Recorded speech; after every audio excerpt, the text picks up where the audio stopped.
చాలా వరకు పేర్ల వరకే ఉంటారు కానీ అంటే వాళ్ళు ఫీల్డ్‌లో ఉండి చేసేది అంతా కూడా చాలా తక్కువ ఉంటది. సో, మరి మీరు దీంట్లో యాక్టివ్‌గా ఇన్వాల్వ్ అయ్యారా? లేదంటే జస్ట్ యాక్టివ్‌లీ ఇన్వాల్వ్డ్ ఉన్నాను. అంటే ఎలా? అంటే స్క్రిప్ట్ స్టేజ్ నుంచా? అంటే creatively and also management. Obviously with the help of my brother and dad I was involved through out the film. Yeah! Kalyan Shankar గారు. యాక్చువల్లీ తను స్క్రిప్ట్ దగ్గర నుంచి ఫస్ట్ పార్ట్, సెకండ్ పార్ట్ 2 మొత్తం స్క్రిప్ట్ లెవెల్లో ఉన్నారండి. లొకేషన్‌లో ఎవ్రీడే రావడం, ఏం జరుగుతుంది మొత్తం అన్నీ చూడడం. తను కంప్లీట్‌గా ఇన్వాల్వ్ అయింది సార్. అంటే ఫస్ట్ 'మ్యాడ్' టైటిల్ పెట్టినప్పుడు గానీ, సినిమా రిలీజ్ చూడకముందు అంటే జస్ట్ అంటే నార్మల్‌గా ఒక సినిమాలా అనిపించింది కానీ, చూసిన తర్వాత ఇంత మ్యాడ్ ఉందని అనుకోలేదు. మొత్తం అందరూ కింద పడి నవ్వుకున్నారు. సో, మరి ఈ 'మ్యాడ్ గ్యాంగ్‌ని' ఫస్ట్ టైం మేము థియేటర్‌లో ఎక్స్‌పీరియన్స్ చేసినప్పుడు హిలేరియస్. మరి వీళ్ళతో మీ ఎక్స్‌పీరియన్స్ ఏంటి? 'మ్యాడ్‌కి', 'మ్యాడ్ స్క్వేర్‌కి' వీళ్ళలో మీరు చూసిన తేడా ఏంటి? ఏం చూపించబోతున్నారు 'మ్యాడ్ స్క్వేర్‌లో' మాకు? ఫస్ట్ పార్ట్‌కి దీనికి కొంచెం కాన్ఫిడెన్స్ లెవెల్స్ ఆర్టిస్ట్ పర్ఫార్మెన్స్‌లో 100% పెరిగిపోయిందండి. సో, వీళ్ళకి ఇంతకుముందు ఒక భయం ఉండే. ఏంటి వస్తారా, జనాలు చూస్తారా, మనం చేసేది కరెక్టా రాంగా అని. సో, ఎప్పుడైతే ప్రతి క్యారెక్టర్ ఇక్కడ స్టేజ్ మీద ఉన్నోళ్ళు, మన ముఖేష్ క్యారెక్టర్తో కార్తికేయ క్యారెక్టర్తో సహా అందరూ వాళ్ళంతా ఇన్వాల్వ్ అయ్యి జనాలందరూ వాళ్ళని మీమ్స్ చేసి, రీల్స్ చేసి ఇట్లా వచ్చిన తర్వాత 100% కాన్ఫిడెన్స్ అండి. నాకే కొన్నిసార్లు షాక్ అనిపించింది. ఏంటి వీళ్ళు ఇంత కాన్ఫిడెంట్గా చేసేస్తున్నారని.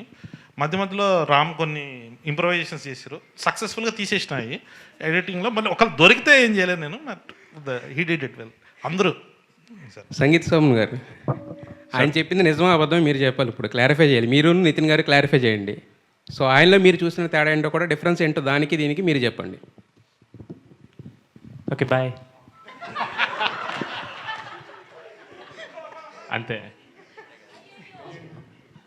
లేదండి, ఆయన చెప్పింది కరెక్ట్ అండి. ఆమె ఇప్పుడు అది కరెక్ట్ అని చెప్పొద్దు, మళ్ళీ నా సీన్లు కట్ చేస్తారు ఆయన. ఎందుకండి భయ్? ఎస్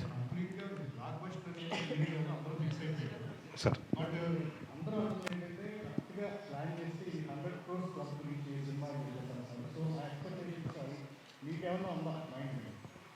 అంటే వంశీ అన్నకి చాలా రుణపడిపోయినా ఈ డైలాగ్ చెప్పినప్పుడు వెనకాల నుంచి వచ్చి కొడతాడేమో అని.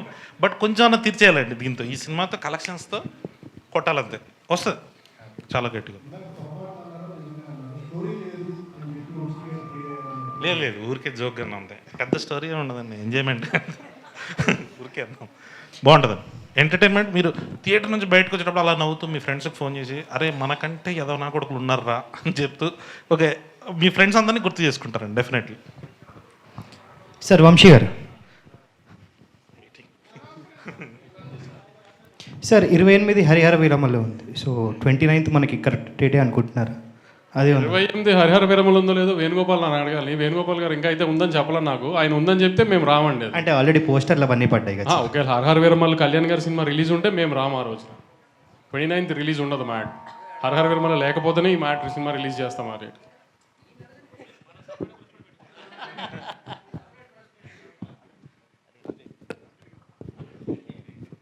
వంశీ గారు, నేను వెంకట్ ఎన్టీవీ సార్. టీజర్లో ఫస్ట్ 116 చదివించారన్నారు, ఏంటి సార్ అది? సినిమా ఖర్చు ఎక్కువైపోయింది, ఇంకా డబ్బులు లేక లాస్ట్లో తక్కువ చదివించాలి. లేదు సార్, అనౌన్స్మెంట్ అయింది, ఇంకా మా దగ్గరకు రాలేదు 116. మీ ముఖంగా అడుగుతున్నా. Okay okay. అంటే మొత్తం కూడా ఇప్పుడు ప్రొడ్యూసర్గా మొత్తం కూడా మీ సిస్టరే చేస్తున్నారా? అంతే అంతే. ఈ సినిమా వరకు ఏదన్నా తనే చూసింది, అందుకే నా దగ్గర డబ్బులు లేక లాస్ట్లో తక్కువ చదివించాం. మీరేమి సజెషన్స్ ఇచ్చారు ఆమెకి ఒక ప్రొడ్యూసర్గా ఏంటి? ఇంకా చెప్పాను కదా, ఇప్పుడే లెర్నింగ్ స్టేజ్లో ఉంది కదా, తనే అన్ని నేర్చుకుంటుంది. ఇప్పుడు మా సజెషన్స్ అన్ని కళ్యాణ్కి ఉంటాయి కానీ తనకి ఇచ్చేం లాభం? కళ్యాణ్కి ఇవ్వాలి. ఇప్పుడు ఈ ప్రెస్ మీట్ తర్వాత ఇంకా ఇవ్వాలి. మైక్ పట్టుకుని బ్లాక్ బస్టర్లు 10 times ఉంటాయి. ఈ అతిలే వాగద్దని ఎన్నిసార్లు చెప్పినా మనకు ఆగట్లేదు కదా అసలు. అది ఈ డైరెక్టర్ మైక్ పట్టుకుని బ్లాక్ బస్టర్లు వాగద్దని 100 సార్లు చెప్పా అసలు. లేదండి, ఇంతవరకు చెప్పలే, బట్ ఇప్పుడు తీసుకుంటాం. ఇప్పుడు వంశాన్ని వచ్చి ఏదో ఒకటి అనకపోతే మేమే అనాలి అన్న ఒక మాట మీ సైడ్ నుంచి ఒకటి. సితార్ అంటేనే బ్లాక్ బస్టర్ సార్, ప్రతిది కూడా.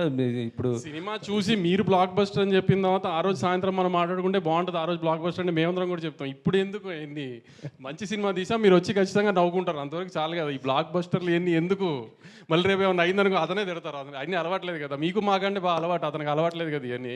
మాకంటే ముందు మీరు చూసే ఉంటారు కదా, ఎలా అనిపించింది? అతను చెప్పినట్టు ఈసారి కూడా కథ ఏం ఉండదు, అలాంటి ఏం ఎక్స్పెక్టేషన్ రాయకండి. మళ్ళీ హైస్ కథలో ఈ లూప్లు ఏం ఉండవు. 2 గంటలు నవ్వుకుంటానికే రండి అంతే. ఇంజనీరింగ్ కాలేజ్ చదువుకుని ఇంజనీరింగ్కి సంబంధించిన ఉద్యోగం చేయకూడదు అనుకున్న ఒక ముగ్గురు ఎదవలు ఒక మంచోడిని ఎదవని చేసే కథ ఇది మళ్ళీ యాస్టీస్గా. ఈసారి హైదరాబాద్లో చేసిన అరాచకాలన్నీ అయిపోయినాయి, గోవా షిఫ్ట్ చేసాం. ఓహో, అంతే, ఫన్ అంతా ఫన్నే. లాజికల్ ఇది ఎదక్కండి, మళ్ళీ కూడా క్లియర్గా చెప్తున్నాము. ఇదేంటి దీంట్లో ఇది మిస్ అయింది అది మిస్ అయింది అని మళ్ళీ డైరెక్టర్ని ప్రొడక్షన్ హౌస్ని అంటానికి ఏం లేదు. మేమే చెప్తాం అసలు కథ లేదు, నవ్వుకుంటానికే రండి, నలుగురు ఫ్రెండ్స్ హ్యాపీగా ఎంజాయ్ చేసి చూడటానికే రండి అంతే. ఓకే. సంగీత్ గారు, సంగీత్ సార్ ఇందాక చిన్నానా అన్నారు, ఏంటి సార్ డైలాగ్? అంటే చిన్నానా పెద్ద అంటే లుక్ అది ఇక్కడ లేడీస్ ఉన్నారు, తర్వాత మాట్లాడుకుంటే బెటర్. అది ఓకే. మమ్మ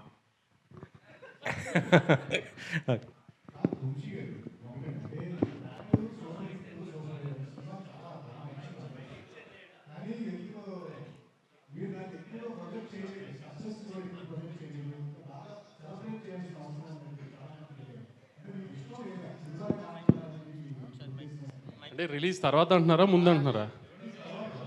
రిలీజ్ తర్వాత సరిగ్గా ప్రొజెక్ట్ చేయలేదా? అంటే అంత ఎక్స్ట్రోవర్ట్ కాదు సార్ మేము. అలా అంటే సంగీత్ కూడా సినిమాలో ఆ కామెడీ కనబడుతుంది కానీ బయట ఎవరు మాట్లాడరు. నితిన్ అసలు మాట్లాడు. కళ్యాణ్ రాము చేసుకోవాలి సెలబ్రేషన్స్ ఏమైనా ఉన్నా, అది ఈసారి వాళ్ళిద్దరితో గట్టిగా ప్లాన్ చేస్తాం అయితే. అసలు వంశీ గారు సార్, అంటే టిల్లు స్క్వేర్లు మ్యాట్ స్క్వేర్లు అంటే ఈ స్క్వేర్లు ఏమన్నా సెంటిమెంటా? అంటే మ్యాడ్ మ్యాక్స్ అని పెడదాం అనుకున్నాము. మ్యాడ్ మ్యాక్స్ అని హాలీవుడ్ సినిమా ఒకటి ఉంది, ఇప్పుడు ఆ దగ్గరికి రైట్స్ కొంటాం కంటే ఇంకో 10 సినిమాలు తీసుకొచ్చలే అని మ్యాడ్ స్క్వేర్కి మార్చాం. మీకు అంటే ఈ సినిమా అంటే కథ లేదు, సరదాగా నవ్వుకోవడానికి రమ్మని చెప్తున్నారు. అంటే మ్యాట్ చూసిన తర్వాత కూడా ఈ పెద్ద కథ ఎక్స్పెక్ట్ చేసే అవకాశాలు కనిపించట్లేదు, టీజర్ అవి చూసినా కూడా. నువ్వు ఎక్స్పెక్ట్ చేయట్లేదు కదా. వెరీ గుడ్, నువ్వు తెలివైనోడివి. వంశీ గారు, మ్యాట్కి సంబంధించి మీరు ఇక్కడ ఇదే వేదిక మీద అదే ఎంజాయ్ చేయకపోతే టికెట్ డబుల్ రిఫండ్ ఇస్తా అన్నారు. ఇప్పుడే మన సంగీత్ కూడా ఏదో చెప్తున్నాడు, డబుల్ రిఫండ్ చేస్తారని. ఏంటి సార్ ఈసారి ఏం చెప్పబోతున్నారు, ఎలాంటి ఆఫర్ ఇవ్వబోతున్నారు మ్యాట్ 2కి? ఈసారి కూడా యాజ్టీస్గా ఇంచుమించుగా డబ్బులు వెనక్కి ఇవ్వను, ఖచ్చితంగా డబ్బులు వెనక్కి ఇస్తాను సారీ. కానీ ఈసారి వీళ్ళు నలుగురు డబ్బులు ఇస్తాను, ఎందుకంటే ఈసారి వీళ్ళకి బాధ్యత ఇచ్చాము. లాస్ట్ టైం మాది బాధ్యత అంత కొత్త పిల్లలు, ఈసారి అంతా లాస్ట్ టైం స్టార్స్ అయిపోయారు కదా. ఈసారి కానీ మీరు కానీ సాటిస్ఫై అయిపోతే వీళ్ళు నలుగురు డబ్బులు కట్ చేసి మీ అందరికి పనిచేస్తాను. కళ్యాణ్ గారు, ఇంతకీ సినిమాలో బాయ్ ఎవరండి? Okay bye. కాదు, అదేంటి సర్ప్రైజింగ్ ఉండబోతుంది ఆ క్యారెక్టర్ ఏదన్నా? సర్ప్రైజ్ ఎవరు చేశారు? అదే కదా సర్ప్రైజ్.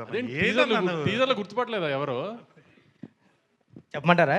చెప్పండి, దానికి ఏమన్నా అమ్మాయి అండి దాయటానికి మేమేమన్నా? సునీల్ గారు చేశారు కదా క్యారెక్టర్, సో ఎప్పుడు రివీల్ చేయబోతున్నారు? సునీల్ గారు అనిపించిందండి నాకు. ఇంకొంతమంది శ్రీకాంత్ గారు అంటారు, కొంతమంది వెన్నెల కిషోర్ గారు అంటారు. సరే, ఎప్పుడు రివీల్ చేయబోతున్నారు మీరు? సినిమాలోనే ఇంటర్వెల్ ట్రైలర్లో చెప్పరా? లేదు లేదు. అండ్ రీసెంట్గా రవితేజ గారికి కథ చెప్పారని విన్నాం, మీరు ఎంతవరకు వచ్చిందా? కళ్యాణ్ ఖాళీ ఉంటే ఇండస్ట్రీలో అందరికీ కథ చెప్తున్నాడు. మ్యాడ్ గ్యాప్, షూటింగ్ గ్యాప్ వచ్చిందంటే ఎవరికైనా వెళ్ళి కథ చెప్పొస్తున్నాడు. సార్ చెప్పండి. నిజంగానే నేను అందరికీ చెప్తుంటా, బట్ ఏదో ఓకే అన్నది వంశీ అన్న చెప్పాలి. తర్వాత ఏం చేయాలన్నది అన్న చెప్తుంటాను, అదొక్కటే. వంశీ గారు, సోషల్ మీడియాలో ఎక్కడ చూసినా ఇప్పుడు మీ సినిమా ట్రెండ్ అవుతుంది, డాకు మహారాజ్. లాస్ట్ 2 సినిమాలు సితారాలో నుంచి వచ్చిన లాస్ట్ సినిమా లక్కీ భాస్కర్ కానీ లేకపోతే డాకు మహారాజ్ కానీ, రెండు కూడా మీరు బాగా నమ్మి చేశారు, మంచి క్వాలిటీ ఫిలిమ్స్ రెండు కూడాని. బట్ థియేటర్లో అండర్ పర్ఫామ్ చేసి నెట్ఫ్లిక్స్లో తెగ మాట్లాడేసుకుంటున్నారు, ట్రెండింగ్లోకి వెళ్ళిపోతుంది. ఇది ఏంటిది, ఒక యాంటీ క్లైమాక్స్ లాగా అనిపిస్తుంది ఒక ప్రొడ్యూసర్గా? అంటే కొంచెం థియేటర్లో ఎక్స్పెక్ట్ చేసినంత రెవెన్యూ రాకపోవడం కొంచెం డిసప్పాయింటింగే. కానీ లక్కీ భాస్కర్కి వీ న్యూ కొత్త జానర్ తీసుకున్నాము, లిమిటెడ్ ఆడియన్స్ ఉంటుంది, ఇది అదే we knew it. Multiplexes genre ఉంటుంది అనుకున్నాము, కానీ మల్టీప్లెక్సెస్కి వచ్చేటప్పటికి ఏమైందంటే కొంచెం అమరన్ కూడా అదే జానర్ సినిమా అయ్యేటప్పుడు డివైడ్ అయింది. సంక్రాంతికి ఏం జరిగిందో చూశారు కదా, బాలకృష్ణ గారు ఎక్కడెక్కడైతే ఇరక్కొట్టేయాలో ఆ ఏరియాస్ అని ఇరక్కొట్టేసింది. కొంచెం సంక్రాంతికి వస్తున్నాము బ్లాక్ బస్టర్ అవడం వలన దాంట్లో డివైడ్ అయిన పోర్షన్స్లో డివైడ్ అయ్యి పండగ తర్వాత అది కొంచెం లీడ్ తీసుకుంది. So we are very happy. Venkatesh గారికి పెద్ద హిట్ వచ్చింది, రాజు గారికి పెద్ద హిట్ వచ్చింది, we are very happy with it. నా సక్సెస్తో కూడా ఐఎమ్ వెరీ హ్యాపీ, కానీ అనుకున్నంత రీచ్కి వెళ్ళలేదు, కొంచెం రీచ్ వచ్చి వెరీ గుడ్. ఇప్పుడు సీక్వెల్ అడ్వాంటేజ్తో డబ్బులు వచ్చే సినిమా అనేది ఉంటుంది ఇప్పుడు ఇది ఆబ్వియస్లీ. ఖచ్చితంగా డబ్బులు రావాలనే కోరుకుంటున్నాను డెఫినెట్గా. కానీ మీరు అన్నట్టు పక్క సినిమా ఎలా ఉంటుందో మనం జడ్జ్ చేయలేం కదా, కాబట్టి నా సినిమా మీద అయితే నేను వెరీ కాన్ఫిడెంట్. ఇందాక జస్ట్ జోక్స్ అపార్ట్, కళ్యాణ్ చెప్పింది 100%. మీరు మ్యాడ్లో ఎంత నవ్వుకున్నారో దానికి డబుల్ నవ్వుకుంటారు డెఫినెట్గా. సినిమా చాలా బాగా వచ్చింది, ఎక్కడ మిస్ఫేర్ అయ్యే స్కోపే లేని సినిమా అసలు. ఏంటి పక్క సినిమాల ప్రాబ్లం ఎక్కువ అవుతున్నట్టుంది, మీకు సోలోగానే బెటర్ ఏమో ఇక్కడి నుంచి? మనం సోలోగా రావాలనుకుంటాము, కానీ ఏంటంటే చూస్తున్నారు కదా ఏ సీజన్ బట్టి ఇప్పుడు సినిమాలు డిలేలు అవ్వడం అన్ని ప్రొడక్షన్ హౌసెస్కి. సో ఆ డేట్స్ అసలు క్లాష్ అవుతుంది. సో ఇంకా ఆయన అవాయిడ్ చేయలేం. ఒకరోజు అలా కుదురుతుంది, ఒకరోజు మనకు కుదురుతుంది. ఇదంతా ఇంకా పార్ట్ ఆఫ్ ది గేమ్ అనుకుని వెళ్ళటమే. ఆల్ ది బెస్ట్ అండి. Thank you. హారిక గారు. హలో అండి. హలో అండి. మీ బ్రదర్ ఇండస్ట్రీలో ఎక్కువ సినిమాలు చేసే ప్రొడ్యూసర్, అలాగే మాట్లాడడంలో కూడా అసలు ఎక్కువ మాట్లాడే ప్రొడ్యూసర్. మీరు ఎగ్జాక్ట్లీ ఆపోజిట్. ఏంటి మీ టార్గెట్ ఏంటి? నాకు తెలిసి వంశన చాలా తక్కువ మాట్లాడతాడు. లాస్ట్ 2 years నుంచి మాట్లాడుతున్నాడు, but is a very silent person. మేమందరం సైలెంటే అని ఐ బిలీవ్. ఇప్పుడు ఏంటి ఆయన ఇన్స్పిరేషన్తో ఏదైనా అగ్రెసివ్ అవుతారా? అగ్రెసివ్ అంటే సినిమాలు చేయడంలో కానీ ఎక్కువ మాట్లాడడంలో కానీ? సినిమాలు చేయడంలో ఎస్, ఎక్కువే మాట్లాడు కాబట్టి I don't think that's the right question. Okay. Kalyan గారు, సార్ మనకి గోవా బ్యాక్డ్రాప్, నలుగురు ఫ్రెండ్స్ అంటే ఈ నగరానికి ఏమైంది, కొంచెం ఆ బ్యాక్డ్రాప్ గుర్తొచ్చే అవకాశం ఉంది. ఎలా చూస్తారు దాన్ని? లేదండి, ఇది కంప్లీట్గా డిఫరెంట్గా ఉంటుంది. గోవాకి వెళ్తారు అంతే, వాళ్ళు వెళ్ళారు మన వాళ్ళది కొంచెం క్లాస్గా ఉంటుంది. మన వాళ్ళదంతా కొంచెం చిల్లర వ్యాపారాలన్నీ ఉంటాయి ఇంట్లో. అదే కొంచెం యూట్యూబ్లో కింద కామెంట్స్ హ్యాంగ్ ఓవర్ అది ఇది ఏముండదండి. మీరు సినిమా చేసిన తర్వాత అందరూ ఇన్స్టాగ్రామ్ ఐడీస్ ఉన్నాయి, కావాలంటే స్పామ్ చేసుకోండి, ఏముండదు. మొత్తం కొత్తగా ఉంటుంది.